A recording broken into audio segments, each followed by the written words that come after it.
the visa-free access to more than 30 countries, which includes United States and the UK. Yeah. This is attributed to the lack of reciprocal visa arrangements for Namibia passport holders. And it shortly comes after the inauguration of the president.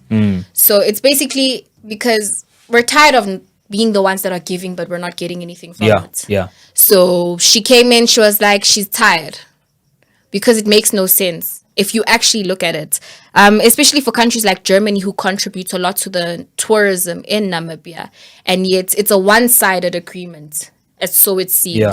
So she's aiming to bring equality. Well, we're trade partners, right? And we're both benefiting from this. So why is it that I have to work 10 times harder to go into your country, but it's easier for you to come into mine? Yeah. Yeah, it makes absolutely no sense. And so I think following Cyril's stand against the US, other African head of states are also taking notice to say that actually it doesn't make sense that we're still sort of begging these people.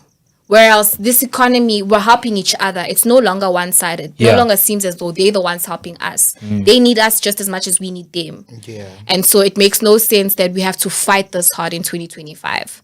So yeah, I really like the fact that more African countries are starting to take notice that we shouldn't be standing for all of this. Yeah, so some of the countries here that are going to actually be affected by this new policy from Namibia is America, Denmark, Canada, Netherlands, Switzerland, Sweden, Italy, France, United Kingdom, and Germany. And there's many others as well on that list. I think Kazakhstan, there's more than 33 countries. Yeah. And for me personally, I don't blame her. You know, actually, I think her decision is part of the African Union's mission to actually unite the African continent in the sense that they could also start to have a place in the global table. Yes. Where they can a seat at the global table where they can now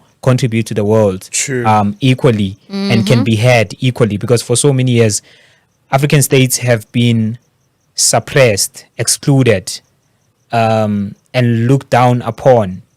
But when you look at the other parts of the world, like the West, they are actually enriching themselves with Africa. what they are actually getting from this continent. Yes. Yeah. But the continent has never been given, a chance to actually be Yes. out there. I mean, you look at even in the United Nations Security Council, there's no single African country that sits Yeah. there. You understand? But crazy. these people are deciding on For the us. on the rest of the world, saying it's United Nations, and you've got a continent that has over 50 states, and none of those states is sitting in the Security Council, and all your companies that are here that are sitting in that G7 group, they are all trading in that continent. So for me, this new president is someone that we've always been waiting for. Is the Messiah. It's the Yeah. Jesus of our time. Yeah. Bo Ibrahim Traore. You know, that's our Ibrahim Traore version. Plus they are next door here. You know, but I'm interested in finding out what do you have to say to wrap this one up. It's quite impressive considering. Firstly, congratulations to President Nandi, and I saw at the inauguration, the leadership of Mkhonto Sizwe was there. President Zuma was there as well, Foy Shivambu, and if I'm not mistaken, Tutizili was there as well.